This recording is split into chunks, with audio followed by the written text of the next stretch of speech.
აჭარის განათლებისა და სპორტის მინისტრმა დღეს ევროპის ჩემპიონის მშვილდოსნობაში ხათუნა ნარიმანიძეს უმასპინძლა. წარმატებულ სპორტსმენს მინისტრი მშვილდოსნობის სფეროში არსებულ პრობლემებზე ესაუბრა და მხარდაჭერა აღუთქვა. მიღწეული წარმატება სპორტსმენს ნაკრებთან ერთად დღეს კიდევ ერთხელ მიულოცა სპორტისა და ახალგაზრდობის საქმეთა დეპარტამენტის უფროსის მოადგილემ. 18 მეტრის დისტანციაზე მშვილდოსნობაში ევროპის ჩემპიონატი 23-28 თებერვალს სლოვენიის ქალაქ კოპერში გაიმართა. შეჯიბრზე ხათუნა ნარიმანიძემ პირველად საქართველოს ისტორიაში მეორე საპრიზო ადგილი დაიკავა.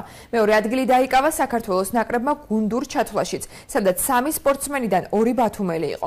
ხათუნა ნარიმანიძესთან ერთად გუნდურ ჩათვლაში იულია ლობიჟანიძე ასპარეზობდა.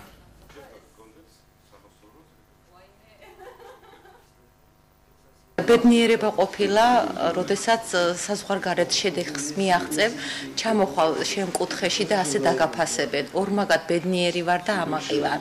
და უფრო მეტად გამიჩნდა სურვილი, რომ უფრო მეტი წარმატებები მოუტანო ჩვენ საქართველოს და განსაკუთრებით აჭარას. ჩვენი გეგმა არის წინსვლა წარმატებების მიღწევა, რომელზეც უკვე მიმდინარეობს საწმუნ შეჭრებები.